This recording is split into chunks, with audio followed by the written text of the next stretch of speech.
우리가 오늘 함께 읽은 그 마태복음 2장 말씀의 1절부터 11절까지의 내용을 먼저 좀 돌아보고 싶습니다. 동방으로부터 메시아의 별을 보고 찾아온 그런 박사들의 이야기부터 시작되고 있어요. 그들은 예수께서 유대 땅에 나신다 그런 사실을 알았습니다. 그래서 예루살렘으로 그 동방의 별을 보고 따라왔어. 그래서 예루살렘에서 물어봐요. 그러자 그 예수님이 태어난 그곳이 어디냐 이렇게 물어본 것이죠. 그러나 그 헤롯 왕과 예루살렘은 그 예수님의 탄생 소식, 그 메시아 별을 찾는 그것만 듣고도 완전히 소동을 하고 난리가 났습니다. 헤롯 왕은 박사들로부터 아기에 대해서 또 자세히 물어보는 거예요. 아기를 찾으면 나에게 알려주시오. 나도 그 아기에게 경배하겠소. 헤롯 왕이 박사들에게 이렇게 말한 건 정말 그 메시아이신 그분께 경배하고 싶은 마음이었을까요? 아니겠죠.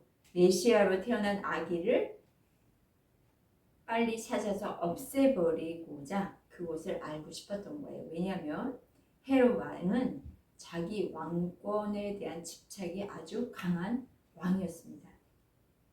별의 인도를 따르던 박사들은 이제 별이 딱 멈추는 것을 보고 그곳에 집인 여관집으로 들어가서 그 말구유로 들어가서 아기 예수님께 황금과 물약과 또 유향을 예물로 드립니다. 왕께 드릴 온 유대의 왕이기도 하고 또 온 인류의 구주가 되실 그분께 마땅한 경배를 드린 것이죠. 그들은 헤롯에게 돌아가지 말라 그런 또 꿈을 꾸게 돼요. 그래서 그 말씀에 순종해서 그 예루살렘으로 가지 아니하고 다른 길을 돌아서 고국으로 돌아갔습니다. 그러면 오늘의 본문 13절부터 보고 싶은데 우리 13절 말씀 읽어주시겠습니다. 그들이 떠난 후에 주의 사자가 요셉에게 현몽하여 이르되 헤롯이 아기를 찾아 죽이려 하니 일어나 아기와 그의 어머니를 데리고 애굽으로 피하여 내가 내게 이르기까지 거기 있으라 하시니. 네, 그들이 떠난 후에 곧 박사들이 떠난 후에 요셉에게 이제 천사가 꿈에 나타납니다. 그리고 앞으로 어떻게 해야 할지 알려줘요. 요셉은 자기 집이 아니라 지금 베들레헴에서 아기를 낳았어요. 그런데 아기는 내가 낳은 아기가 바로 메시아이심을 요셉은 이미 알고 있었기 때문에 이제 예루살렘으로 가야 하지 않을까 또는 베들레헴에 계속 있어야 할까라는 생각을 할 수 있었겠죠. 이때 그의 생각을 잘 알고 계시는 주께서 천사를 요셉에게 보내시고 꿈으로 알려주시는데 하나님은 이렇게 꿈과 환상을 통해서도 주님의 뜻을 알려주십니다. 때로는 말씀으로 우리들에게 감동을 주시기도 하고요. 또 오늘 이 시대를 살고 있는 우리 한 사람 한 사람 각자의 형편에 맞게 주시는 그 감동이 꿈과 또 환상으로 보여주실 때가 있습니다. 그러니까 우리는 그 영에 민감해서 우리의 또 그 기도 영적으로 민감해져서 주님의 음성을 보고 듣는 저와 여러분 되기를 주의 이름으로 축복합니다. 헤롯은 대헤롯입니다. 그는 에돔 출신, 그러니까 정통 유대인이 아니라 에돔 사람이었어요. 그 대헤롯의 아버지는 역사적으로 보면 안티파터 2세였습니다. 그 안티파터 2세는 유대를 다스리는 권한을 로마가 점점점 커져 있을 때 로마로부터 탁 받아요. 유다의 영토는 이제 그 안티파터 에돔 사람 안티파터 그가 다스릴지라. 그래서 로마의 황제 옥타비아누스 아우구스투스죠. 우리 성경 본문에는 아우구스투스가 로마의 황제가 딱 되었을 때 대헤롯으로 임명장을 주면서 유대를 다스리라 그렇게 한 것입니다. 그 대헤롯은 왕권에 너무나 집착했어요. 왜냐하면 그는 에돔 사람이었는데 유대 지역을 다스리는 왕이 되어야 되다 보니 아주 왕권에 집착하는 사람이었어요. 그래서 그러다가 자기 아내와 아들을 죽일 만큼 왕권 때문에 그 아내와 아들을 죽일 만큼 아주 병적인 사람이었고 그가 또 죽을 병에 걸렸는데 그는 각 지방에 그 귀족을 경기장에 다 감금해놨습니다. 그리고 자기가 지금 죽어가고 있는 그 순간에 귀족들도 감금되어 있는 귀족을 모두 죽이라고 살해 명령을 내려요. 그래서 그렇게 살해함으로써 그가 바라는 게 뭐였냐면 전국적인 애도, 그러니까 자기 혼자 죽은 게 아니라 많은 귀족들이 죽음으로 말미암아 일어나는 전국적인 애도를 하라고 명령할 정도로 정신이 완전히 이상한 사람이었던 거죠. 그럼 병적인 사람이 자기 왕권을 위협하는 지금 유대인이 왕이 태어났다. 그런 소식을 들었으니 게다가 그 정확한 시경과 장소까지 지금 알고 있으니 가만히 있겠습니까? 그래서 결국 이와 살해 명령을 또 내린 것이죠. 14절을 한번 읽어보도록 하겠습니다. 요셉이 일어나서 밤에 아기와 그의 어머니를 데리고 애굽으로 떠나가. 네, 아기가 죽을 것이다 라는 것을 꿈으로 지금 알게 된 요셉은 꿈이니까 라고 그냥 경히 여길 수도 있지 않겠어요? 그런데 그는 영이 하나님께 집중되어 있는 사람이기 때문에 이것은 하나님이 주신 꿈이다 라는 것을 받아들입니다. 그리고 그 꿈대로 순종하죠. 요셉이 일어나서 밤에, 그것도 즉시 순종한 것 같아요. 내일 그래 때가 되면 언젠가 그렇게 떠나야지 한 것이 아니라 밤에 아기와 그 어머니를 데리고 애굽으로 떠나갑니다. 그들은 하나님의 때가 되기까지 그 애굽으로 가서 이방 나라이죠. 애굽은 그 나라에서 기다립니다. 또 하나님의 인도하심이 본인들에게 확신으로 주어질 때까지 기다렸던 거예요. 이것처럼 악한 세력이 저와 여러분을 위협할 때가 있어요. 하나님은 때로 저희들을 그럴 때 피신하기를 원하십니다. 우리가 분별해야 될 것이 있어요. 내가 지금 피할 때인가 아니면 도전하고 전진해 나가야 할 때인가, 그 분별을 해야 하는데 어떤 사람은 나아가야 할 때 지금 뒤로 도망을 가고 피하고, 도망가야 할 때 좀 피신해야 할 때 또 전진해서 나가는 사람들이 있어요.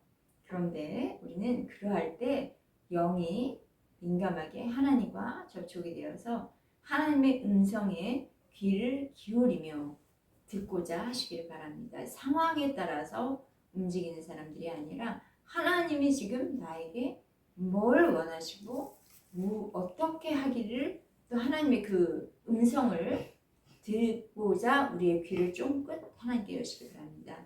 그렇게 하나님의 뜻을 알고자 기도하는 자에게는 하나님께서 그를 보호하시며 책임져 주시기 때문에, 또 그의 길을 형통하게 인도하시기 때문에 그의 방향을 어디로 가야 할지 알려주십니다.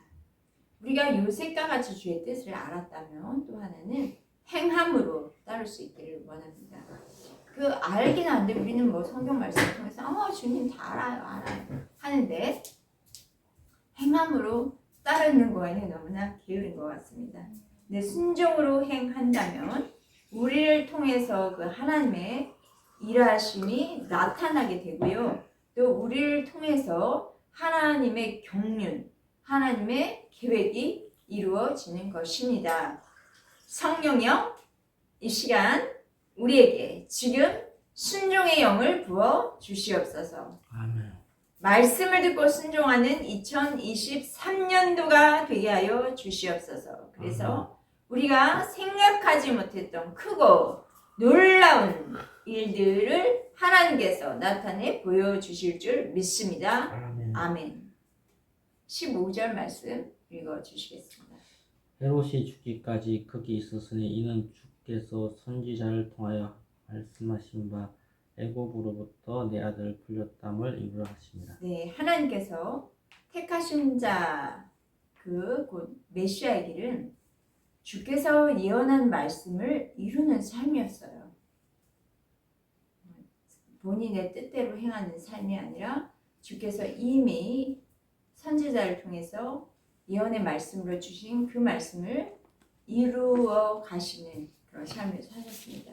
그러면 15절에 애굽으로부터 내 아들을 불렀다.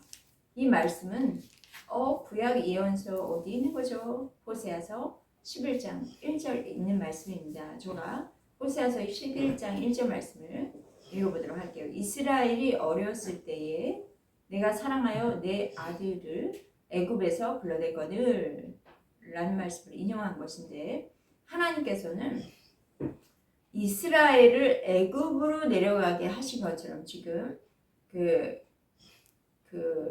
호세아 때에 그 이스라엘이 애굽으로 내려가게 된 그 사건을 보면서 예수님도 지금 애굽으로 패하게 하셨다 라는 말씀이에요. 그러니까 이스라엘은 뭡니까? 이스라엘은 하나님의 장자였거든요. 그런데 지금 예수님은 누구이십니까? 하나님의 맏아들이세요. 그러니까 이 이스라엘의 역사 속에서 예수님의 그 생애를 재현하고 있는 것을 지금 마태가 발견한 것이죠. 또한 이것은 예수님의 사역이 그냥 지금 예수님이 이 땅에 오셔서 이스라엘 민족을 로마로부터 해방시킬 것이다, 그런 정도로 보는 것이 아니라 그 구약의 역사 속에 전 인류의 영원한 구원이 바로 예수님에게 있다는 것을 이야기해 주는 거예요. 그러니까 하나님의 택하심을 받은 저와 여러분의 인생도 지금 내가 뭔가를 이렇게 하고 계시죠? 걸어가고 계시죠? 그것이 그냥 내 뜻대로 우연히 그렇게 되어가고 있는 것이 아님을 믿으시기 바랍니다. 저와 여러분의 인생, 하나님이 택하신 저와 여러분의 인생은 그 길은요, 하나님의 어떤 커다란 경륜 가운데서 하나님의 뜻대로 이루어 가고 있다는 그런 좀 우리의 안목을 거시적으로, 하나님의 눈도 거시적인 것처럼 우리의 눈도 거시적인 안목을 가지시기 바랍니다. 그래서 성령의 지혜와 말씀의 계시로 지나온 우리의 인생과 또 앞으로 나아가야 될 인생길에서 주의 뜻을 말씀 안에 또 주의 음성 안에서 찾아가시는 저와 여러분 되시기를 축복합니다. 아멘. 16절 말씀 읽어볼까요? 자, 이 헤롯이 박사들에게 속은 줄 알고 심히 노하여 사람을 보내어 베들레헴과 그 모든 지경 안에 있는 선의 아이를 박사들에게 자세히 알아본 그때를 기준하여 2살부터 그 아래를 다 죽이니. 네, 헤롯과 같은 폭군에게 사람 죽이는 것은 아주 그냥 쉬운 일이네요. 이렇게 헤롯에게는 폭군과 같이 행하게 하는 뒤에 뭐가 있었어요. 그게 뭘까요?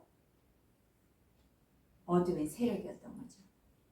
어둠의 세력이 잡고 있어서 헤롯은 베들레헴의 산의 아이 2살 아래로 다 죽이라 이렇게 명령을 합니다. 그리고 죽였어요. 사람의 분노와 혈기에 우리 너무 놀라지 맙시다. 사람의 분노와 혈기 뒤에는 반드시 어둠의 세력이 그 사람을 잡고 있는 거예요. 이것에 대해서 이제 우리 마태는 또 어린아이들이 죽어가는 것에 대해서 하나님의 말씀의 계시를 받는데 17절, 18절 한번 읽어볼까요?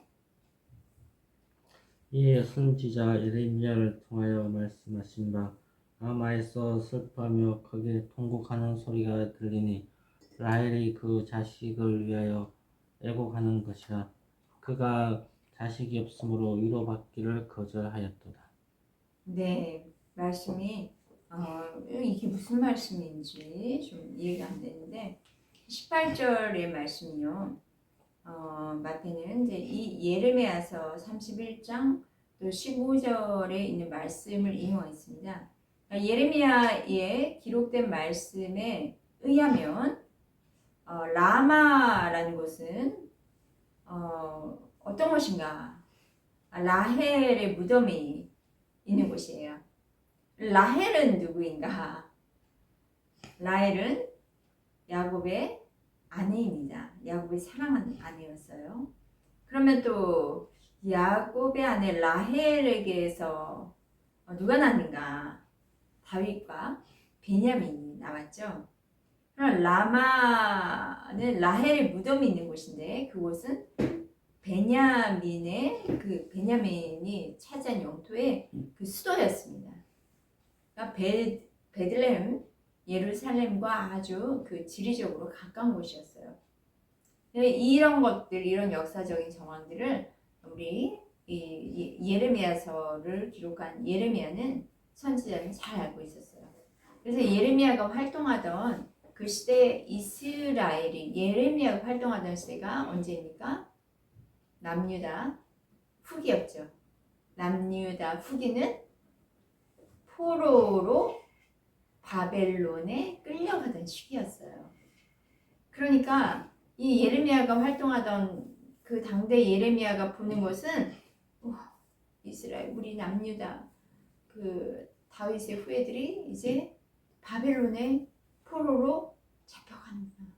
이것을 바라보면서 이렇게 시를 쓴 거예요. 이미 죽은 라헬이 무덤에서 그의 후손들이 끌려가고 있는 것을 보고 있구나. 바벨론 포로로 끌려가면서 그 라마에 묻힌 그 라헬이 그의 자녀들 이스라엘을 보면서 울고 있구나. 더 그러면 옛날 이야기로 좀 가볼까요? 이스라엘의 조상 야곱이 가나안에 정착할 때였는데 야곱의 부인 그 라헬은 처음부터 자식을 슝슝슝 잘 낳았나요? 아닙니다. 네, 자식이 없어가지고 사랑하지 않은 여인 누가 있죠? 라헬 말고 레아. 레아는 자식을 쑥쑥쑥 낳았거든요. 라헬이 그걸 보면서 너무 슬퍼했었어요. 그러면서 베냐민을 다윗과 요셉과 베냐민을 낳았는데 근데 창세기 35장 19절 20절 보니까 그 레아가 죽은 이야기가 나와요. 그녀가 이제 아까 라마에 라헬의 무덤이 있었다고 했죠. 거기에서 베들레헴으로 가고 있는 도중에 베냐민을 낳다가 그게 상고로 죽어버립니다. 그러니까 이 사건을 예레미야 선지자가 딱 기억하면서 또 지금 유다가 포로 되는 것을 보고 울고 있는 그 라마에 묻힌 라헬 생각하면서 이렇게 비유로 짜증기를 한 것이죠. 그리고 마태는 성감의 영감을 지금 충만히 받고 있어서 이것을 지금 베들레헴에서 유아 학살 사건으로 인해 이렇게 울고 있는 그런 것과 이렇게 연결을 시켜서 이 사건의 초점은 이스라엘의 어머니들이 모두 울고 있구나. 그러니까 라헬이 흘리는 눈물 그게 바로 이스라엘의 어머니들이 그의 자녀들 앞으로 그의 자녀들도 울고 있는 것과 이렇게 접목을 한 거예요. 이해가 되시는지 모르겠네요. 네. 자, 바벨론의 포로 시절처럼 때로는 또 헤롯의 폭정을 받고 있는 시대처럼 속박으로 인한 눈물을 흘릴 때가 있어요. 그럴 때가 있으시죠. 마치 바벨론에 내가 지금 포로로 끌려가는 것처럼 또 헤롯이라는 어떤 그 거스릴 수 없는 어떤 권력에 내가 폭력을 당하는 것처럼 우리는 이렇게 묶여지고 갇혀질 때가 있어요. 두려움을 느끼기도 하고 또 속박을 느끼기도 하고 그럴 때가 있지 않습니까? 그런데 유대인으로 왕으로 나실 그 예수 그리스도는 하나님이시기 때문에 하나님의 왕권이 찾아오게 되면 하나님의 왕권이 우리 가운데 임하게 되면 우리가 자유함을 얻게 됩니다. 속박에서 벗어나게 된다는 것을 지금 이 오늘의 말씀을 통해서 알려주십니다. 아멘. 잔인한 헤롯을 만나서 고통할 수밖에 없었던 이스라엘과 같이 저와 여러분에게도 잔인한 사람을 만나 고통당할 때가 있고요. 잔인한 환경을 만나서 고통 가운데 있을 때가 있어요. 여러분의 삶을 돌이켜봤을 때 그런 일들이 있었을 거예요. 물론 저도 있었습니다. 그때 하나님께서는요. 그런 우리를 외면하고 계신 게 아닙니다. 보통 우리는 그런 일을 겪을 때 하나님 뭐 하시나? 하나님은 나를 외면하고 계시나? 그럼 쏘리 하나님께 대한 좀 쏘리한 마음, 원망하는 마음을 가질 수 있는데 그때 하나님은 뭐 하시냐면요. 우리 함께 내가 올 때 우리 주님과 함께 울고 계세요. 또 내가 고통 가운데 있을 때 우리 주님의 마음도 고통하고 계세요. 그래서 우리와 함께 이렇게 치유하시기 위해서 임마누엘 예수님을 하나님께서 이 땅 가운데 보내시고 우리 가운데 보내신 것입니다. 그래서 우리와 함께 하시는 예수님은 우리를 고통으로부터 풀어주기 원하시고 잔인함으로부터 풀어주기 원하십니다. 우리 예수님은 모든 죄와 어둠의 세력을 물리치시고 모든 악기를 우리 가운데서 떠나 보내시고 또 상한 마음에 주님이 치유하여 주심으로 우리가 예수님과 같은 생명과 예수님과 같은 빛으로 살아가게 하시는 주님이십니다. 이 생명과 빛 되신 주님을 찬양합니다. 저와 여러분 주변에 또 이렇게 속박된 이스라엘처럼 울고 고통하는 사람들이 있습니까? 그럼 우리도 그들과 함께 울고 그들과 함께 아파하며 예수 그리스도의 그 사랑으로 연합되었으면 좋겠습니다. 자, 내년에는요. 2024 내년이 아니라 이제 오늘부터는 올해네요. 23년도에는 사회적으로나 경제적으로 어둠이 짙을 것이라는 전망이 나오고 있어요. 어떻게 보면 잔인한 23년을 맞는 사람이 있을 수 있다는 것이죠. 그러나 저와 여러분은 예수 그리스도의 생명과 빛의 사람입니다. 그래서 우리는 좀 더 탁월한 삶을 살 거예요. 주님의 생명과 빛 안에 그 길을 걸어간 자들은 탁월한 삶을 살 거예요.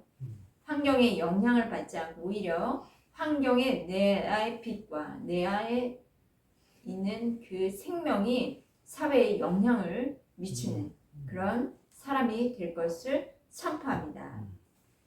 19절과 21절 읽어주시겠습니다. 헤롯이 죽은 후에 주의 사자가 애굽에서 요셉에게 현몽하여 이르되 21절까지 읽어주시겠습니다. 일어나 아기와 그의 어머니를 데리고 이스라엘 땅으로 가라. 아기의 목숨을 찾던 자들이 죽었느니라 하시니 요셉이 일어나 아기와 그의 어머니를 데리고 이스라엘 땅으로 들어가니라. 네, 헤롯이 죽었다. 38년 동안 헤롯이 이스라엘을 이제 통치했고요. 그는 BC 4년에 70세의 나이로 죽습니다. 병들어 죽었어요. 그래서 요세푸스라는 고대사에 그의 최후의 기록이 나와 있는데요. 그는 내장이 썩고 벌레가 나면서 악취와 경련이 끊이지 않았다고 합니다. 자, 어떤 약도 그 대헤롯이니까 얼마나 좋은 약을 먹였겠어요? 그런데 어떤 약도 치유를 해줄 수 없었다는 거죠. 그리고 그의 죽어가는 모습은 잔인한 생각을 가진 사람의 아주 괴물 같은 모습으로 죽었다고 기록하고 있습니다. 우리 그의 삶을 하나님 앞에 잘 세우시기 바랍니다. 우리 안에 그 악한 것들이 드러나서 이런 병적이고 또 악한 삶을 살게 된다면 우리의 끝은 어떤 모습으로 주 앞에 서게 될지 이런 것들을 좀 경고를 주신 메시지이기도 하네요. 22절 말씀 읽어주시겠습니다. 그러나 아켈라오 아칼라오가 그의 아버지 헤롯을 이어 유대 임금됨을 듣고 거기로 가기를 무서워하더니 꿈에 지시함을 받아 갈릴리 지방으로 떠나가. 네, 아켈라오는 누구인가? 아켈라오는 여기도 나오지만 아버지 헤롯을 이어왔다 하는 거 뭐냐? 대헤롯의 아들입니다. 그런데 당시 대헤롯이 죽을 때 유대 지역을 그의 아들들에게 나누어 줬어요. 그래서 아켈라오는 사마리아와 유대 그리고 이두메 지역을 다스렸어요. 분봉 왕이었던 거죠. 유대 사가 그 요세푸스에 의하면 아켈라오가 그 아버지를 닮아서 임명받기 전부터 아주 잔혹한 살상을 저지른 사람이었다고 해요. 뭐 예를 하나 들자면 그의 부친이 죽기 전이었는데 유다와 마띠아라는 그 이스라엘이 열렬한 애국자가 있었어요. 그 둘이 성전에 세웠던 그 금독수리 상에 대해서 아주 분노하면서 팥에 훼손했죠. 근데 아켈라오는 그런 그들이 밉지 않았겠습니까? 그래서 살했어요. 근데 아켈라오는 아직까지 분봉왕으로 즉위하기 전인데도 살했던 거예요. 그 민족주의자들을. 그런데 6월절이 다가오자 여러 사람들이 이 두 순교자를 위해서 애도하는 것을 아킬라오가 봤습니다. 그러니 가만히 있지 않았던 거죠. 자기 부하들로 하여금 성전을 다 에워싸게 하고 3,000명이나 되는 사람들을 그 자리에서 무차별 학살했습니다. 이런 아킬라오가 지금 분봉왕이 되었다는 소식을 들은 요셉 얼마나 그가 두렵겠습니까? 그냥 요셉은 그 땅에 살 걸 생각하면 끔찍하지 않았겠어요? 그런데 중요한 거는 그가 안고 있는 그 아기 예수님은 메시아였기 때문에 잘 보호해야 하는데 그런 지역에 가서 예수님이 계신다면 하나님의 뜻이 계속 이루어질지 어떤 그런 영적 근심도 있었을 거예요. 그런데 하나님께서는 또 천사를 보내셔서 요셉에게 꿈에 나타나서 지시하십니다. 요셉과 아이와 아내를 데리고 어디로 가라? 예루살렘 지역 또 사마리아 지역이 아닌 갈릴리 지방으로 가라. 갈릴리는 저기 위에 갈릴리 호수 있는 그 지방 그곳 주변입니다. 이게 좀 북쪽이죠. 하나님께서는 그의 자녀들의 처지와 형편을 아십니다. 그의 두려움과 근심 걱정도 아시고 그리고 어디로 가야 할지를 알려주신 분이십니다. 위험에서 건져내셔서 그의 하나님의 자녀들을 통해서 이루어 가실 일들을 반드시 이루시는 그 신실하신 하나님이십니다. 그 하나님에 대한 믿음으로 23년도 한 해를 하나님과 함께하는 승리로 이겨내시기를 축복합니다. 새해에 저와 여러분이 주의 음성을 무엇보다 듣는 한 해가 되시길 바랍니다. 하나님의 인도하심을 음성에 따라 우리 양들은 요한복음 10장에 양들은 목자의 음성을 듣는다고 했어요. 내가 어떻게 하나님의 음성을 들어요? 물론 이 육신의 귀로 듣는 음성이 아니라 하나님께서 마음의 감동으로 때로는 말씀으로 내 마음을 그 빛을 주세요. 빛을 쫙 쏴주세요. 그러면 그 말씀에 따라서 인도함을 받으시면 됩니다. 그러면 우리의 가는 길이 평안할 줄 믿습니다.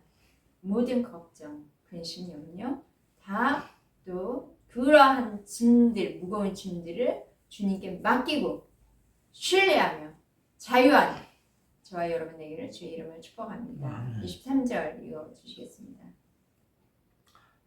나사렛이란 동네에 가서 사니 이는 선지자로 하신 말씀에 나사렛 사람이라 칭하려 하심을 이루려 함이로라.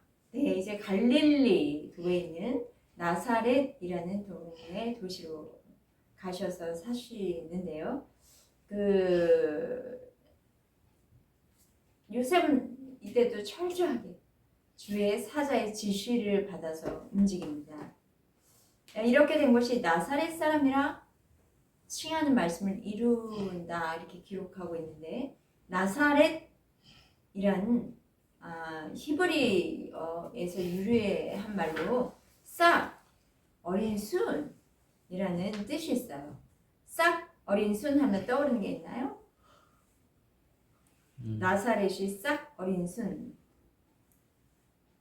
그러면 우리 구약의 이사야서로 이세 줄기에서 나온 한 싹 이렇게 표현되어 있는데 그거하고 예수님을 말하죠.